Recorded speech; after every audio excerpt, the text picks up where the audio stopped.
Uh, each of the synagogues has what's known as brotherhood or mentor. So that programming in this area has a ready and available outlet. The question is putting together the folks who are doing that programming with people who are sitting in this room and getting that information out there. We all also have religious schools that extend into high school years, so that each of which has some degree of teacher respect in their programs as far as I speak clearly for our synagogue. I'm certainly other synagogues as well. So again, the issue is not that there aren't opportunities, there are, but raising consciousness within the Jewish community about available resources for programming for boys and men is really important. I don't think it's any different in Jewish communities as to why it's important. It just is. It's a sad element, a sick element of our society. And so, yeah, I mean, it just is no different.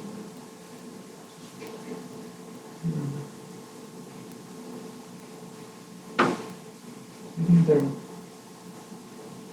talked about, I think some folks said earlier that this is just, sort of an extension of our work. Part of the work that we do in terms of thinking about sexual violence prevention. My experience at the Houston Area Women's Center specifically is that we had a lot of Jewish women help start our organization over 35 years ago. And, I was very lucky to work with Ellen Cohen, who is Jewish, as our president and CEO for 17 years. And it just seems to me that it would follow that it is a whole Jewish community also who, in my experience, care a lot about social service and social change and social issues, that I would like to see more men and boys engaged in helping in the work, specifically prevention, because the majority of men or the majority of victims suffer rape from men, so prevention has to start with men.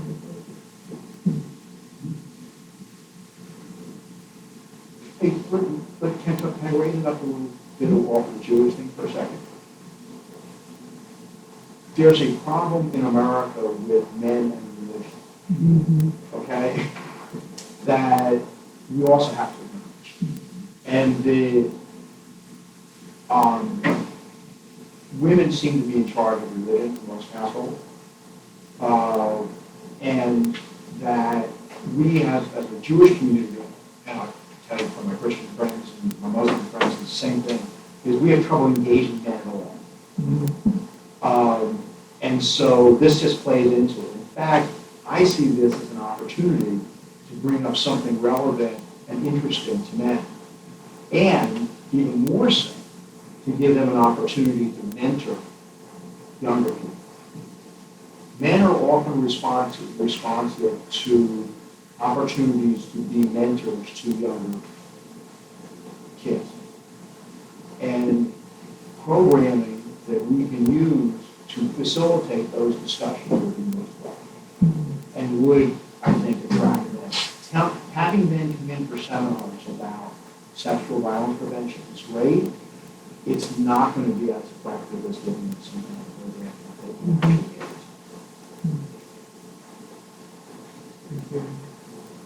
Starting to get to what we want to sort of explore, right? Those sort of the strategies of engaging with men. Well, to me, when we talk about, regardless of what community we're going in, it's what's the buy-in to this community, what's going to bring people to the table, and it's going to look different in just different neighborhoods in the city, depending on the, I was going to say SES, the socioeconomic status, it just looks different.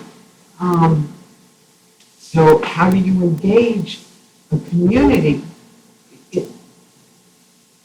How do you engage a community? What's the buy-in? What what does the community decide that it wants, and then how do we deliver on those issues or those topics? Yeah, I definitely, definitely want to include the whole racial and ethnic identity component because, there's also a Latino Jew, and Latino community is very different from a white Jewish person. Yep. And coming from Brownsville, Texas, which is a border town, we do have a Jewish community, but it's primarily of Mexican origin or some type of Latino community. And you still have those from the Latino culture or the Mexican culture still prevalent within those practices of the Jewish faith. And sometimes cultural identity or cultural practices based on racial or ethnic identity override or influence faith practices. So we also have to discuss how, like you said, Wendy, it's very different. Like in the Jewish community in Brownsville is very different from the Jewish community in Austin because of the racial and ethnic identity that they embrace or belong to. So, and then the border town, you have a whole other stuff happening, but yeah. Any other questions?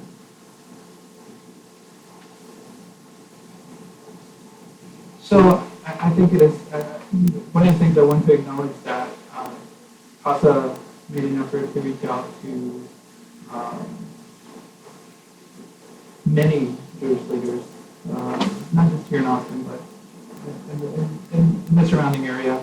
We probably could have, one of the things in terms of our own experience of organizing this particular roundtable, the limitations of our relationships with rabbis in the area, in the Jewish synagogue.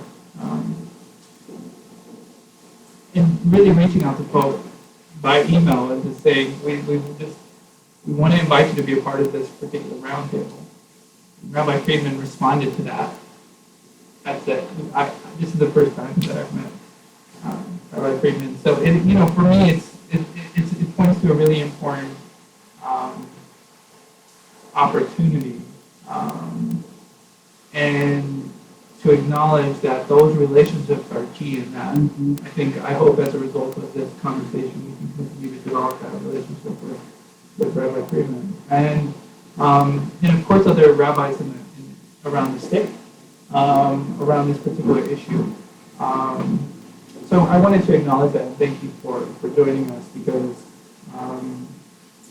we didn't have an opportunity to talk over the phone or meet in person.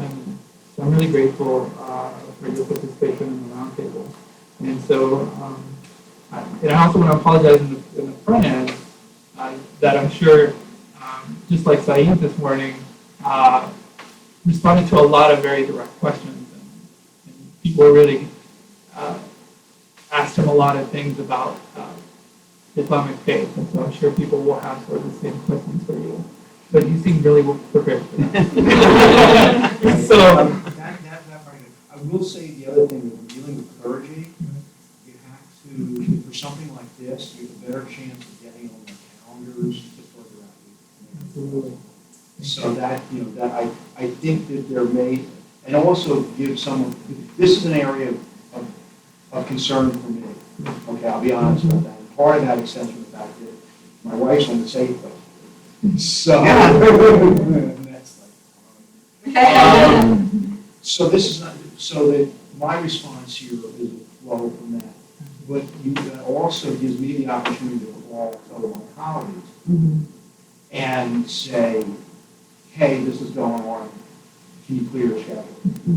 So that's the other thing. Feeling clergy or, everybody says that they're busy, and clergy are no different than anybody else. And as Steve was saying, Friday's a big day. The Muslim community, Friday evening is our big worship time in the Jewish community. So particularly if we're going to do one on Friday, more program.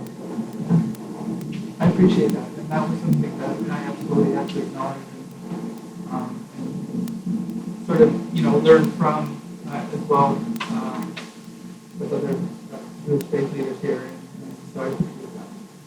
That's sort of the insight that we're looking for, right? Because I think as we continue to, as we leave this roundtable and think of ways to engage rabbis in our communities, I think we have to consider all of this. It's not just like, it's not like they don't want to be here or they don't think that this is an important topic. It's just that we have to be really respectful and conscious of their schedules.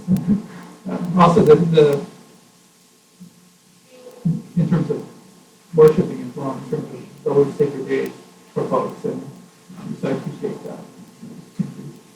Any other suggestions? Let me talk about the question something. Jewish faith leaders have a tremendous influence. And it's not just preaching, which we understand. Truthfully, my experience with the Jewish community is that people who are ritually involved in the Jewish community are relatively in the minority. What I mean by that is, of our membership, the people who attend worship services on a weekly basis is on the lower end. So preaching on it, except at certain times a year where we have mass attendance because it's like the synagogue, don't get me started. That's good, and if there are materials that you, truthfully, if you can send out a little something to help spur interest in preaching about sexual violence at the High Holy Days, which are in September, if you get a packet out of information and a request to preach about this in July, then you may get on some people's agenda, and then they actually do that. So that's one. More important, the way the Jewish community is structured is that we're basically congregationalists. Okay, there's not this overarching organization that tells us what to do. Everything's done at the congregational level. So if you can interest the clergy, that will allow them to go to the Brotherhood of Men's Club and get on the agenda. And we all have tremendous input into the curriculum for religious, particularly for high schools. I know that myself, Rabbi Grumor, and Rabbi Folberg all are the ones who do confirmation class, which is post-B'nai Mitzvah, which is the high school age, junior high and high school age kids. It's really high age. We all have control of that. And if we don't, we are close to the people who do. Rabbi Amy Cohen is my rabbi educator. And she's the one who would actually have it. So that by reaching out to the clergy, you can have a tremendous impact, even if they're not preaching. They do influence what the clergy gets our experience. Just another question to that, just engaging with different communities. I think a question for me to you, Rabbi, and I hate to make you answer for the entire Jewish faith community, but how has incorporating women rabbis into the faith changed the perspective of violence against women or children and what have you? Because you're saying, you at the top of the show, you mentioned that your faith across the spectrum are having difficulty engaging men. So I'm wondering, how has incorporating women at those levels of leadership influenced the congregations or the synagogues to take these other roles? And, like you said, Hawk was basically founded by Jewish women leaders in their community. So how has that changed? Is it changing? And is there, what's going on? I think it's had a tremendous change. In fact, in our movement, in the Reform movement, the majority of people in the Rabbinic program now are women. This has sensitized us, I think, more to family issues than in previous years, as we have. I'm saying this with a smile on my face because our Rabbi Cohen had twins last July. So we've all been sensitized tremendously to family issues.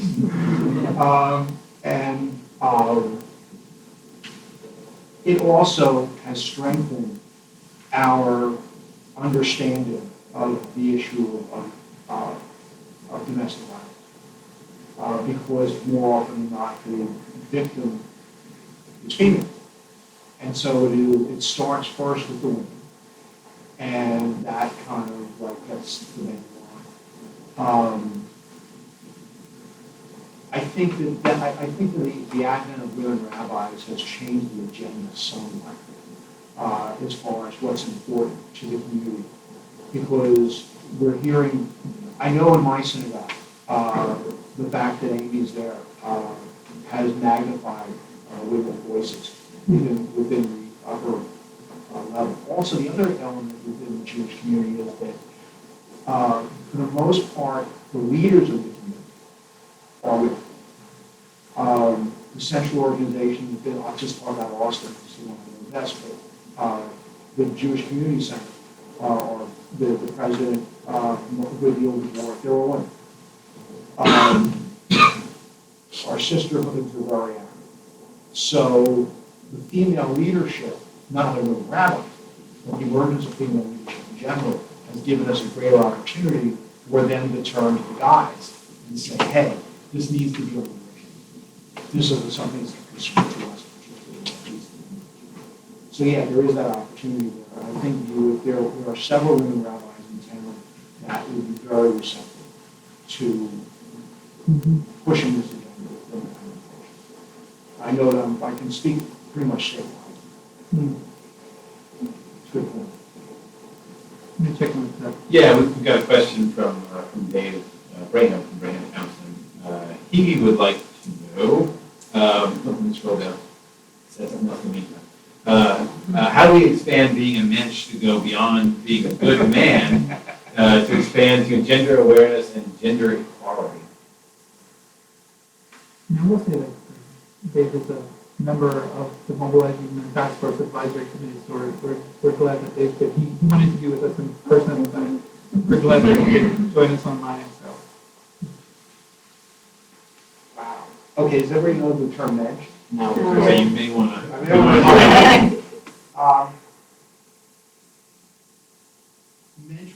Mensch is a Yiddish term. It refers to someone who's a fully actualized human being.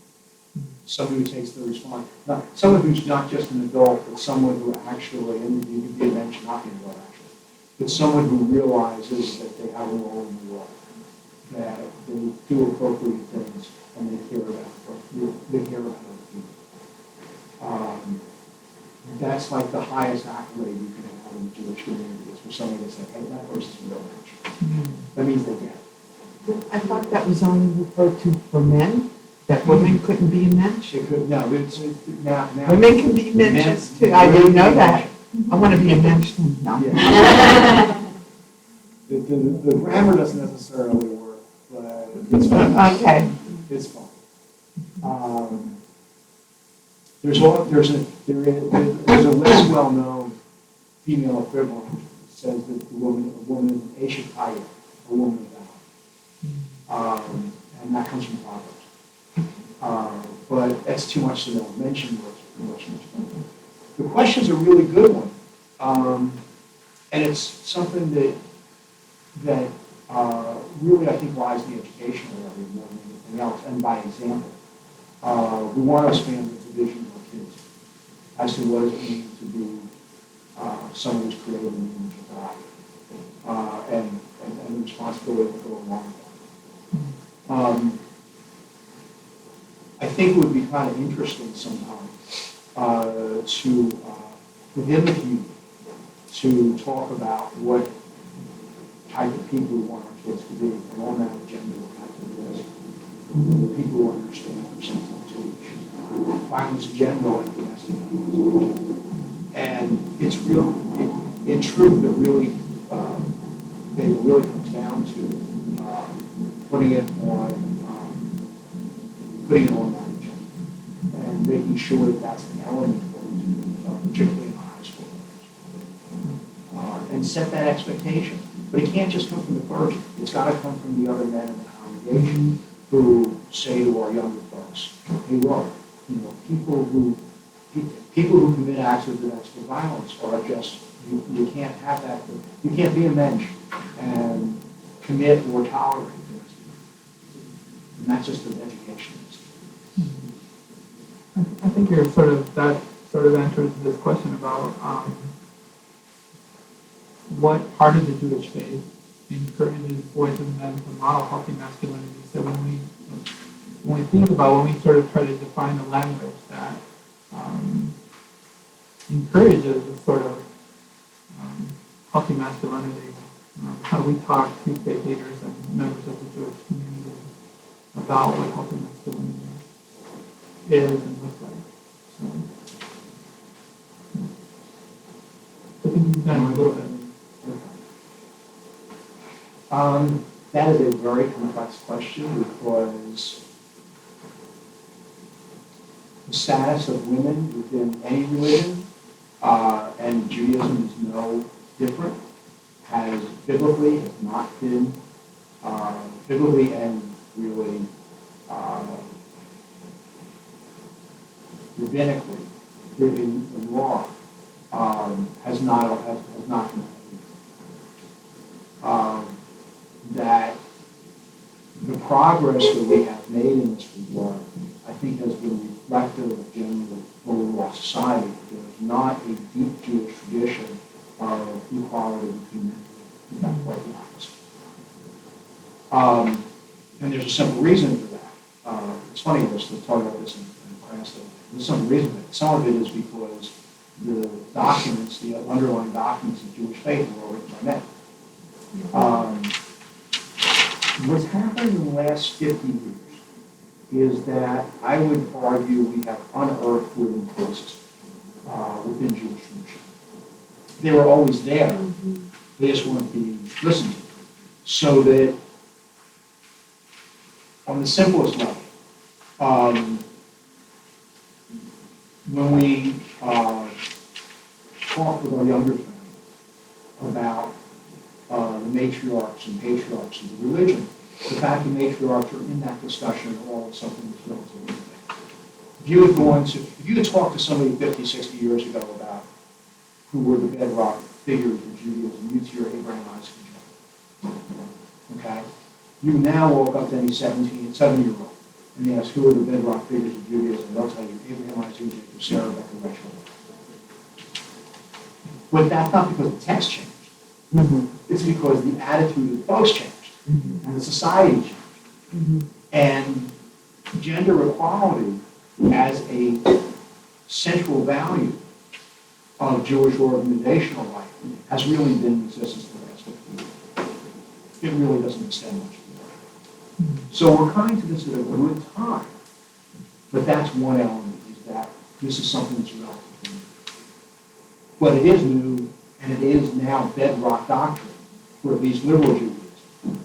And even more conservative Judaism, and I use that with a small city. There's one of the movements of the conservative movement. I'm talking about people who are Orthodox and ultra-Orthodox, even those areas, people whose society was most gender structured, are now moving away. There's recent elements where women cannot be rabbis in the Orthodox movement, but they can be darn close.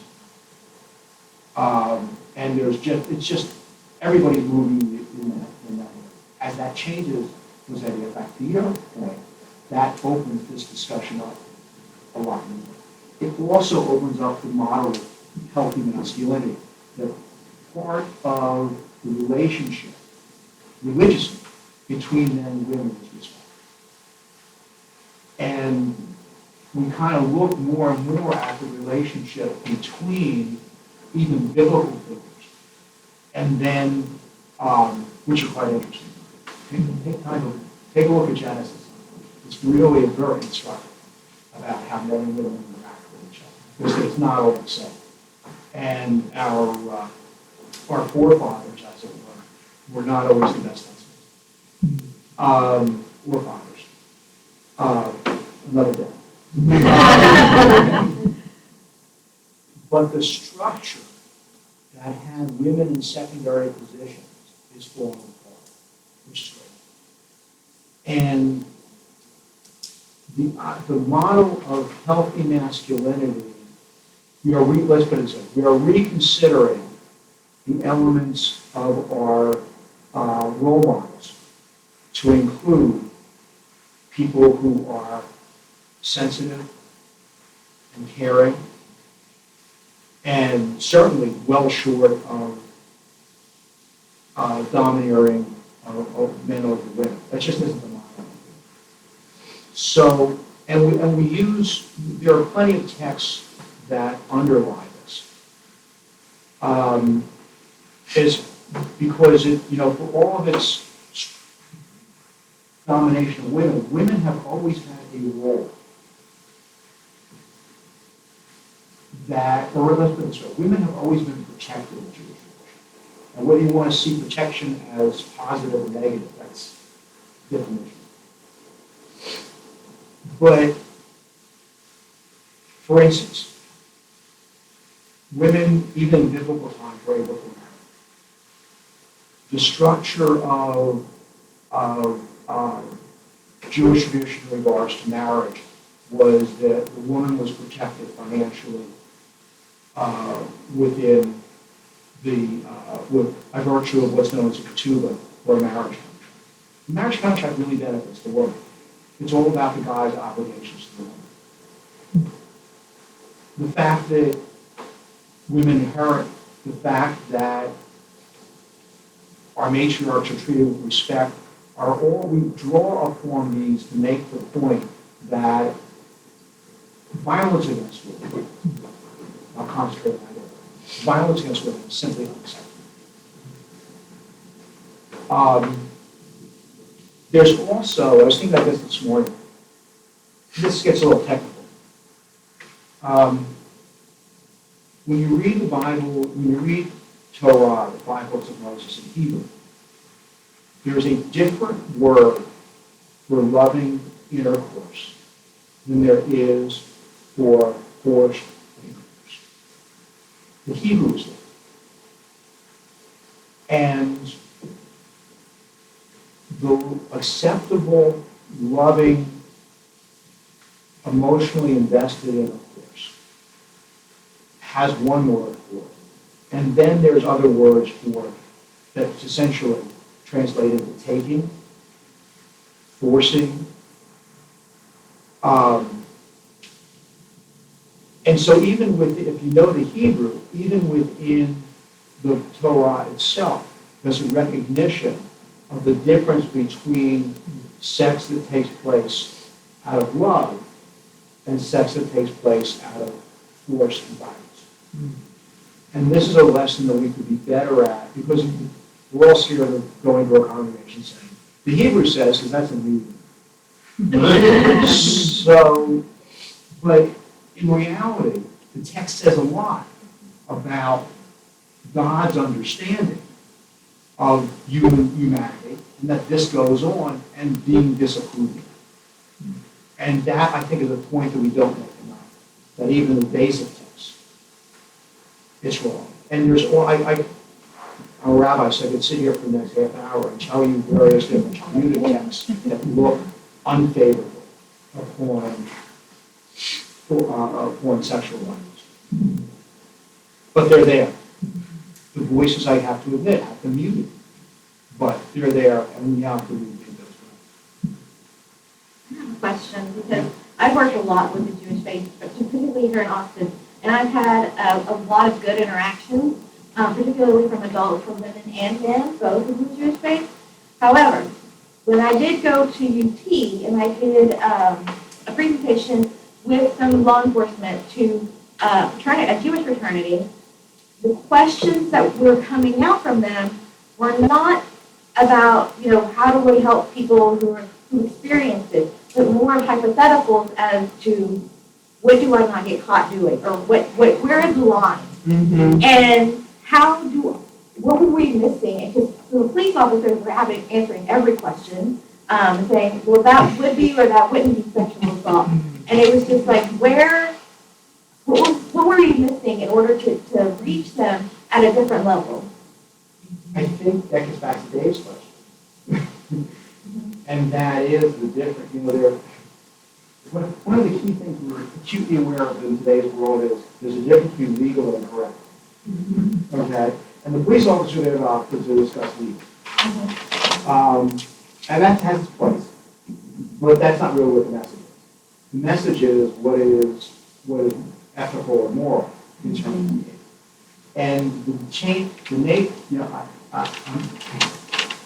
And I would hasten to say that I think if you had that same conversation at another fraternity, you would have had the same question. Yeah, I did.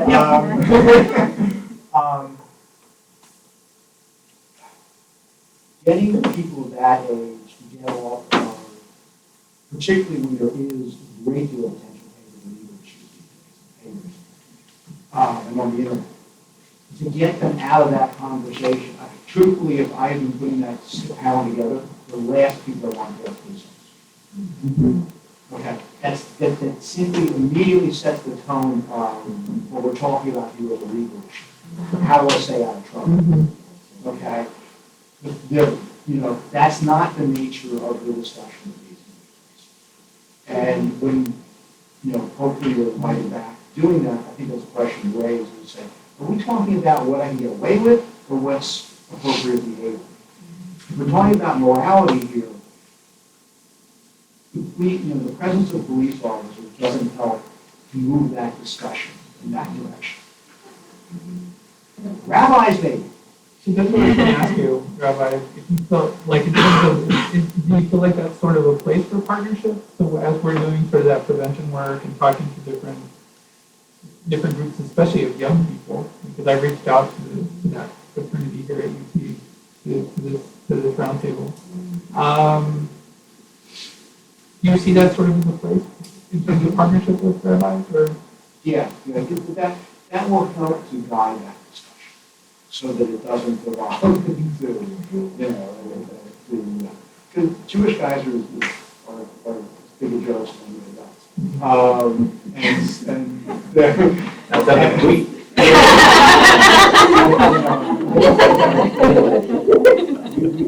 We have our share of kids in dumb guys. And we're always looking to see how close to the line they can play. So that's just growing up.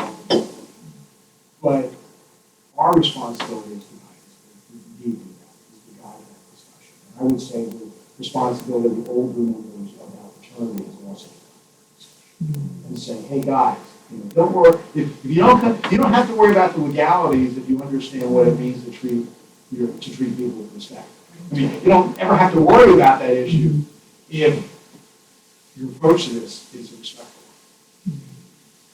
And that has to be, that's the other thing, is that I do think to some extent that comes from their peers, and also they're on the campus, beyond rabbis who are in the community. On the campus, you have Hillel, the Hillel Society, and you have Chabad, both of which have guidance from rabbis, and both rabbis are married. So they got wives who are invested in this too. And I think those are appropriate people to have in the room, because they're used to dealing with the college age stuff. Not that we aren't okay with that, but particularly their presence would be useful to guide this discussion away from what comes out of it.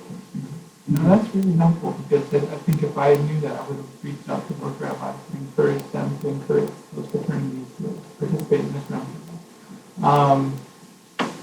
So, I appreciate that, because they seem genuinely like a very active community of students. And they just seem like a really wonderful group of young men, and I think the intent is there. I mean, I think a good intention, like in terms of the work that they're doing on campus. But I think that it, has to be sort of, that what you just said was super insightful for me, and that I think when we think about who are those partners, who are those women, just even approaching those women, the fact that your wife serves on the board, I think, a safe place, I don't think I knew that. But I think really, truly, it's an important relationship, not just to the male rabbis, but I think to women and other members in terms that have leadership, and like you acknowledge that most leadership is made up of women, approaching those women and getting them to encourage those men from that community to be a part of these particular efforts. Also, the other question I would have about college age things, which is obviously a crucial forum, is why aren't you partnering with a sorority? I mean, this is an opportunity for the women of the community to make it clear to them what they consider to be acceptable behavior. They don't need to know what the cops think is acceptable behavior. They need to know what their dates think is acceptable behavior. And that would seem to be a real opportunity as well. You have places like Hillel and Chabad and mixed gender where you can go and have that discussion in the room. But even if you're talking about the fraternity situation, actually sorority. Get some women's voice in that. Juliano, there's sort of a theme that I see that keeps popping up, this idea of, it's related to modeling, it's also this idea of like, part of it is like, part of what we're talking about is figuring things out as you're growing up, and heard you mention like the confirmation classes and so forth, and beyond just the Jewish faith, but for folks in general, is that we have to start modeling the behaviors that we want at an even younger age, younger than teenagers. Out of the context of a dating relationship or something, but modeling that respectful behavior towards friends, towards teachers, relatives, whoever, modeling peaceful interaction, not aggression, all of these things, but always with that intent of moving that conversation into the dating realm when it becomes appropriate. So that it's not just out of the blue, like, oh, yeah, you have to, that you guys are doing it out of the blue, but like, so that we're not just hit them all at once with like, by the way you treat people when you're dating is X, Y, and Z. Like, it should feel like a very natural extension out of the thing. If you've taken those steps all along the way. So we really need to have those conversations as young as possible and as often as possible. Yeah. That's correct. And I like the example of, he said you can ask any 7-year-old, Yes. who the leaders are. I'm sorry, I can't use your words, but they were able to mention these 4 women. So that's pretty awesome. Yeah, I mean, and that's really the level in which we approach kids. The youngest kids is, let's start with not hitting your brother. Or let's start with parents not hitting their kids. Yeah, right. Exactly. In my family, we're very careful to always say that that's not how we treat people. Yes. Right. You don't hit, that's not how you treat people, as opposed to, don't hit, that's not how you treat your brother. Yes. We try to. And that's a really important point, is that as parents and other forms of role models, we do tend to concentrate on individual behaviors instead of a broader viewpoint of human relationship. Because that's what you're in a grocery store, that's the immediate behavior. Get off your brother. Exactly, get off your brother. Exactly. Instead of doing what you were just saying, which is really important. But I think, going back to the word leadership, you can be a leader, but you cannot have power. You may not have power. And so even though women across, in Christian community, faith communities, and in the Jewish faith, women have had positions of leadership, but they don't have the power. They may have some level of influence, but ultimately, faith-based institutions are male-dominated. So going back to the word leadership, how much of power is granted towards the women who are rabbis in the Jewish faith, who are not only influential, but really have power behind their leadership to move the system along. So for me, that becomes a question, because you can have all the role modeling that you want, but, so far I've heard you mention the men, and although the summit is for men, in the various faith communities, it's like, well, part of it is like, if women are, in most faith communities, the women are the holders of the faith in the family. They're the heart, they're the emotional part of the family, the faith family. And so, but I know that the head of my household has always been my father as far as the faith is concerned. And even though, I identify as Catholic and we're a Catholic family, my mom has influence, and even though the Catholic faith has had difficulty engaging men, and it's still men who are leaders, and there's still men who are dictating the terms of how men and women engage, even outside the parameters of gender norm relationships. So my question is, how true is the power behind the women leadership in your faith community? And I know you can only answer as far as often in your synagogue, but how true is it? Actually, I think that one I can address on pretty much a state or almost nationally. It's very high. Women, the positions that women hold, the president of the Central Organization for Reform Rabbis, the Central Congress of Reverend Rabbis,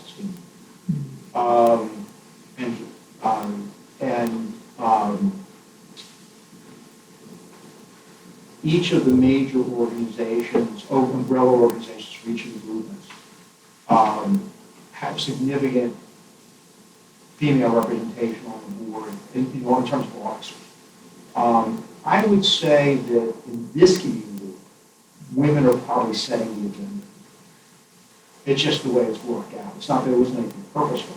It's that in thinking about the major organizations that we have in the community, most of them are headed by women. And by virtue of that, the power is real. It's not like they're just figureheads. And at the moment, the female rabbis in our community, none of them are senior rabbis, but that doesn't mean that they don't have their own portfolios of influences. So, and that will change over time. I mean, when this generation of rabbis retires, my guess is they'll be next. Just because of the dominance of rabbis is slowly.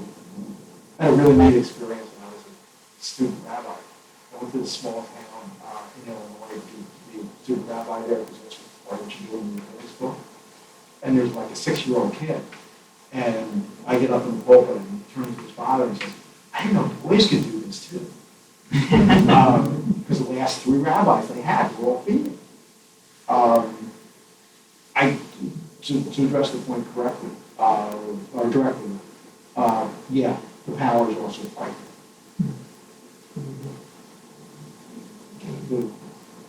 I have a question real quick. I'm wondering, because I'm sorry I walked out for a little bit, but it kind of sounds like there's a lot of conversation also around how this is an issue that women are interested in and women should bring it up. And for me, it's also a question about how this impacts men, right? So it's not necessarily about, we think it's important because it's important to women, but we think it's important because it does something to a man when he sexually violates or humiliates or hurts his partner, right? And how can we reframe that to where, your investment in preventing the violence comes from your own personal investment in living up to your ethics and moral standards versus because I'm going to get in trouble or because it's important to her for me to address it.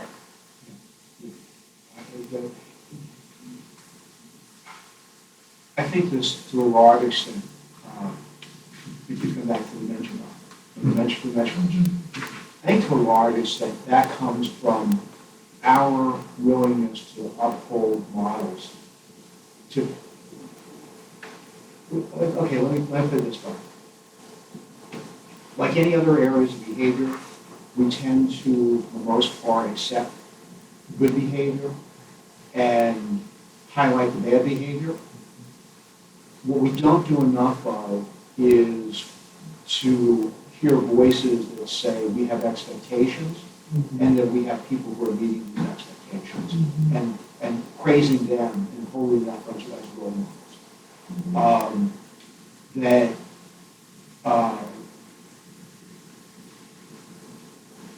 And it's really tricky because, what are you going to say?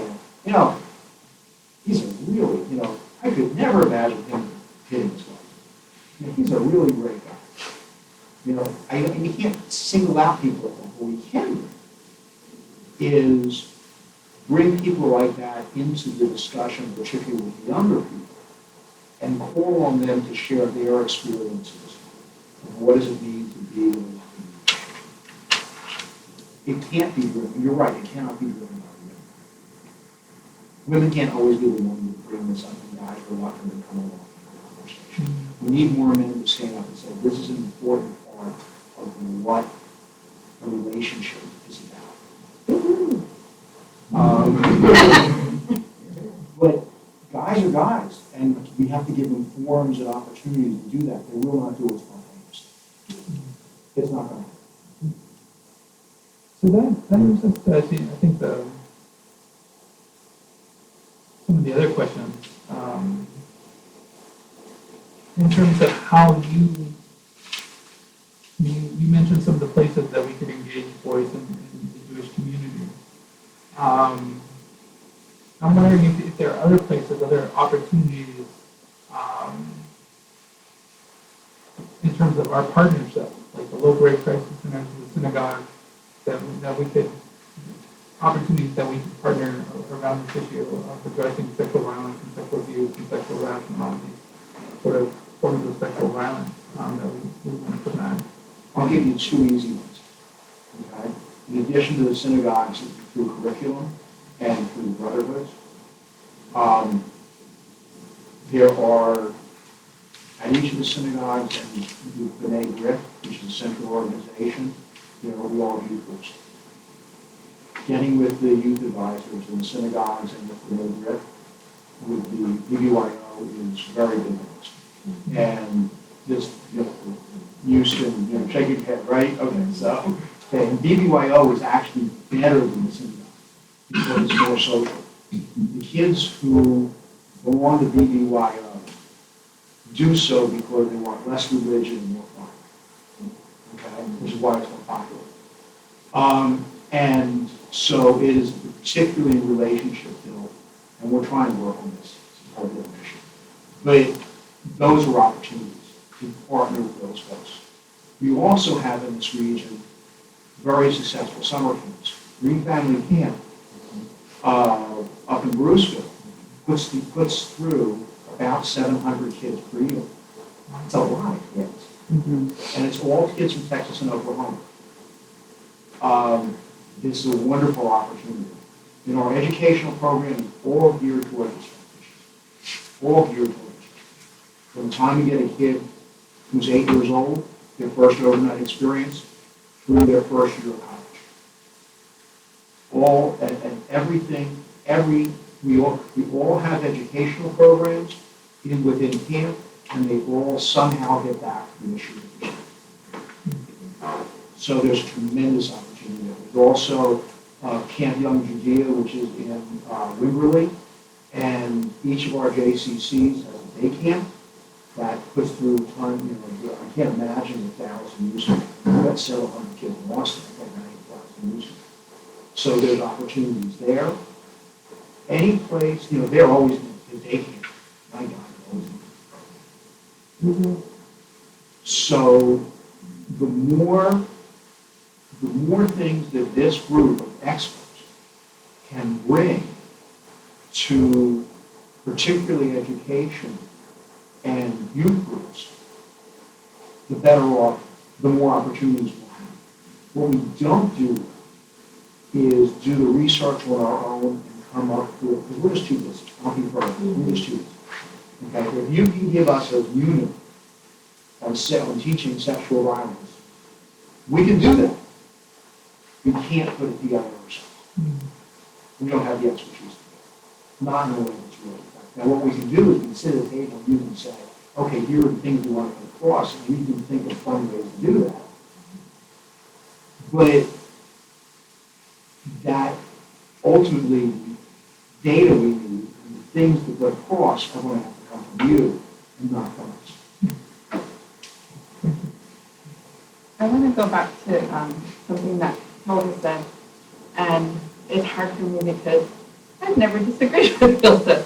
And I don't think I completely disagree the comments that you made. And I'm tweeting, by the way, I'm totally paying attention to what people say. And so you said something like a man who rapes. When a man rapes, it does something to his humanity. It's not just about it being illegal or what happens to the woman. I completely agree with that. However, because I work with rape survivors, I don't see that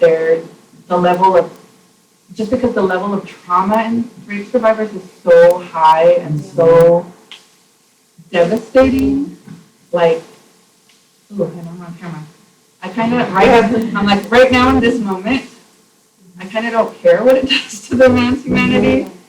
I do wish that he could develop some empathy for what it does for the woman. Because when a former coworker and I used to go out and do presentations, we used to get this question about the legality too.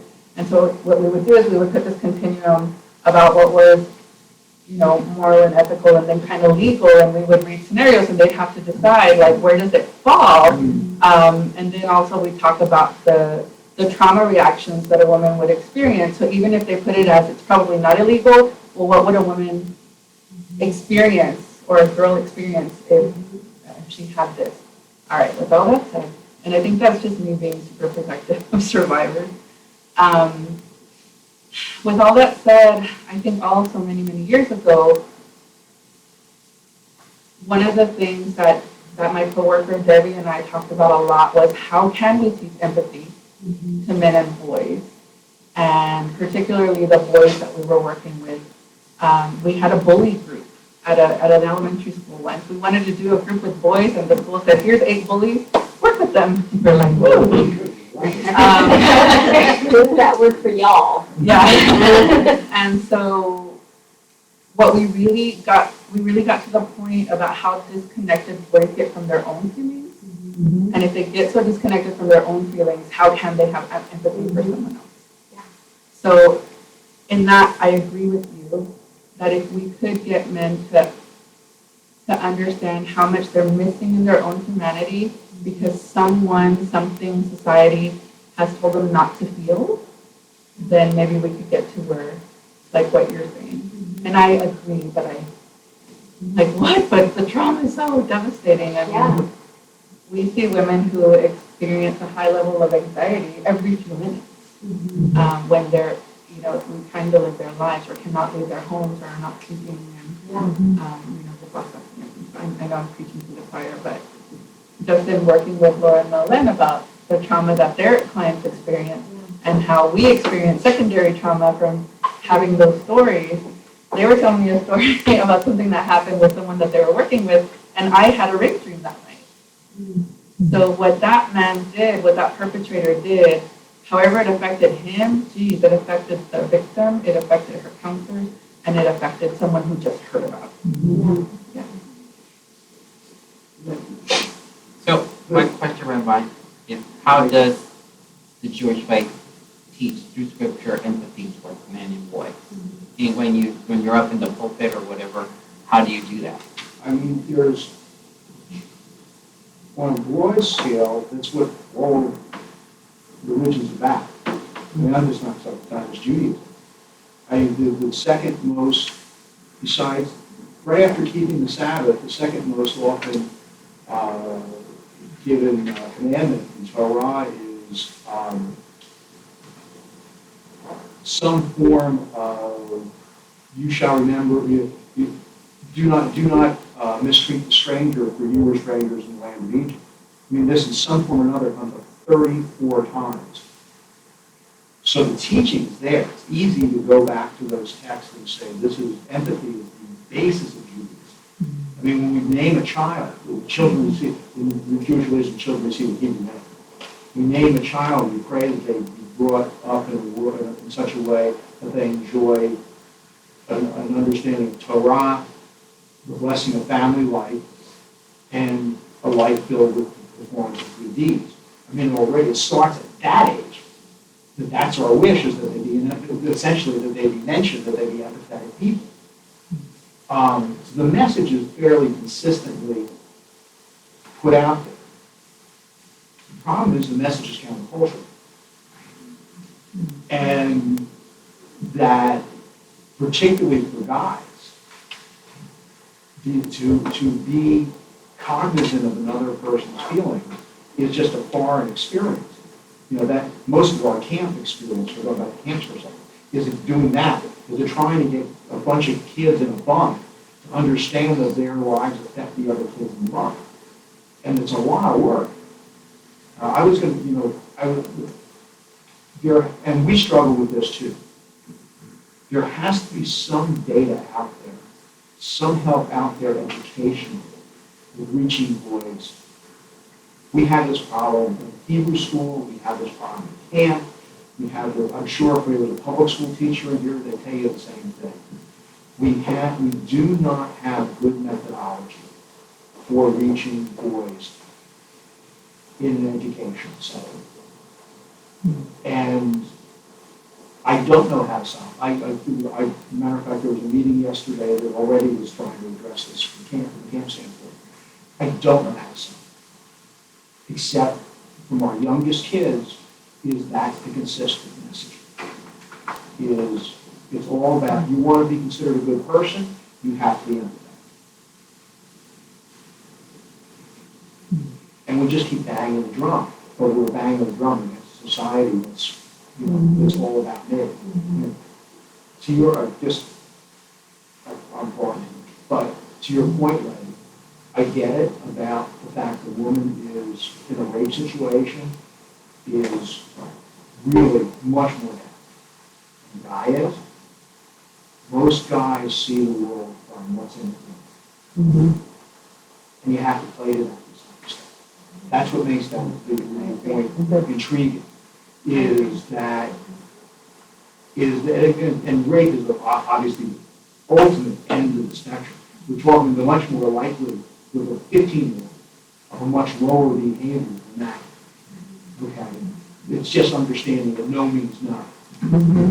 But there is an argument to be made, while the girl is the one who's much more affected by inappropriate behavior, that guys of that age also don't want to feel that they'll be less than human by engaging in that type of behavior. And I realize it may not be the strongest argument, and certainly empathy for the victim is definitely part of that. But guys are like, I think that argument. They're just wired differently. And I hate to say that, but that's my experience with raising my sons as opposed to my daughters. They're wired differently. They respond differently. They see things differently. And at the same time, that no means no and yes means yes. Think about when we tickle our kids and they go, stop, stop. Because it physically, it makes them laugh, but they're hurt. And we go, really? And we stop and they go, no, do more, do more. That's that moment when they're 2, 3 years old to say, you told me to stop. Okay, so how are we going to proceed now?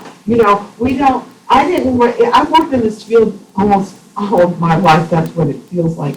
I didn't raise my kids with the language of rape. I didn't, I wish, who wants to raise their children with the language of rape? We don't want to do that. But understanding that I am here and you begin here and my needs and your needs are different and let's talk, that's a skill set. It's like, I know Ted goes on around and says, yes and. Yes and. And that's a classic mediation tool in a business. We call it, in business it's called the and stance. That comes from the Harvard School of Business. The and stance, yes and, because we're linking together and not the buts. So we'll start talking about the language again. How do we include everybody in this? That's not how we treat people. I want to be really by this. I want to bring up one other area that I thought about coming in here, and that religion deals with, and that's forgiveness. And it's an important area because outside of the rape issue, the people that Lori tells me about, and the experience I've had as a rabbi with women who were abused, is that one of the issues on the table, unless the relationship is totally immaterial, one of the issues on the table is the issue of how can I go back into a relationship with this type of person. But by virtue of the fact that that question is on the table, it means they want to at least think about it. We all know, we on the outside, we all look at horror at this woman who keeps going back to this slut and keeps hitting. One of the things that religion can do is to set the parameters for forgiveness and reconciliation. And those parameters, in a nutshell, are there's a difference. You get a little catchphrase is, we don't teach forgive and forget. We teach forgive and forget. And that if you want reconciliation and forgiveness, then you have to first engage, the male, that's Susie Dine, has to first engage in behaviors that prove they really have changed. And until that time, We can forgive to the extent that we're not battling each other. But real forgiveness flows out of change. And not just simply words and intentions. You don't gain that. You have to regain trust in order to continue. That is a particularly religious message. Because a lot of the society is geared towards that. Waste the heart. And that's not what we teach. I think that's enough. That's just another area where religion can help in terms of the real life situation. I wanted to think about, wanted to sort of wrap this up, and I want to do a little bit better about this time around. But if you could just keep it really succinct, the one thing you are going to do, if anything, is say that thing, and leave us sort of with that. But I want us to think about that, which is sort of our next step for us. And I think that's really important from this conversation. During that time, if you could please complete your evaluation, that would be really great. We can share that feedback. We appreciate that feedback about this particular event. And so we want to hear from you, so please don't put your name on it. So everybody should have that. If you could complete that for me, that would be fantastic. And then leave it on your table, and then you break for lunch. Really quickly, lunch is on your own. I wish we could offer lunch here at TAASA, but you're welcome to go get lunch and come back. This space is open for you to do that. No more than likely be around for a little bit and go pick something up and come back. But folks are welcome to do that or go to lunch. We're reconvening at 1:45 for the Christian Roundtable. Everyone is welcome. We will be joined by another group of reverends and pastors from around the state and in person as well. So, real quickly, we'll go here and let you. So, Renee Gillespie, who's the manager of prevention education in Houston and supervises people, I'd like to just go back and tell her about places where there's an opportunity to reach these young people.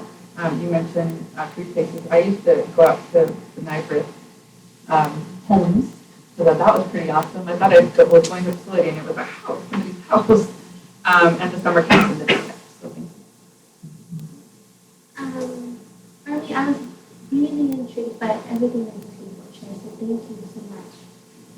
And especially the piece where you mentioned what is actually taught. And so I think for me, part of it is just educating myself more on that piece and doing some research so that I can understand better. Because that's Yes. Me too. I really feel like I learned a lot. Like, just listening to you. I think more my approach is from the intervention, definitely, like dealing with survivors. To be able to be educated, like at the end of the day, like religions and faith, it can be a scary monster for me if I don't know, how to approach it with a client. And then they come with their own myths and what they have to be because, religion has a long, long history and like changes have happened, very, in a very short period of time. And for the message to be really trickled down will take, I don't know how many more generations and years. So I think that is a very, very important. For me, I think it's just finding out these resources, synagogue, and figuring out how to reach out to these groups and how to make a concerted effort with people involved. Yeah, I'm not really sure how I mentioned What's already been said is reaching out, speaking out. I like to do some more people in retirement. Me too. I have a better idea of the breadth of people who are involved in this, and I kind of jotted down at least your associations so that you can follow through and reach back. So to try to incorporate in your consciousness the lessons of respect. Maya? I would say, I just really appreciate the discussion and, what this is about the Jewish faith, how overarching this is, with so much of the work we do and so many of the different communities that we are in contact with. And yeah, I think it's good to have these spaces and these conversations and get so down into the dirty of, the nitty gritty of what we have to do and the nuts and bolts that we tend to forget to take a step back and really appreciate these kind of conversations and pieces. So thank you, everybody. I'm just thinking about ways to incorporate all this into my own life, even though I'm not of Jewish faith. One of those, or maybe two of those, would be to practice and model vulnerability. Is there anything from anybody online that you want to say? Dave says thanks.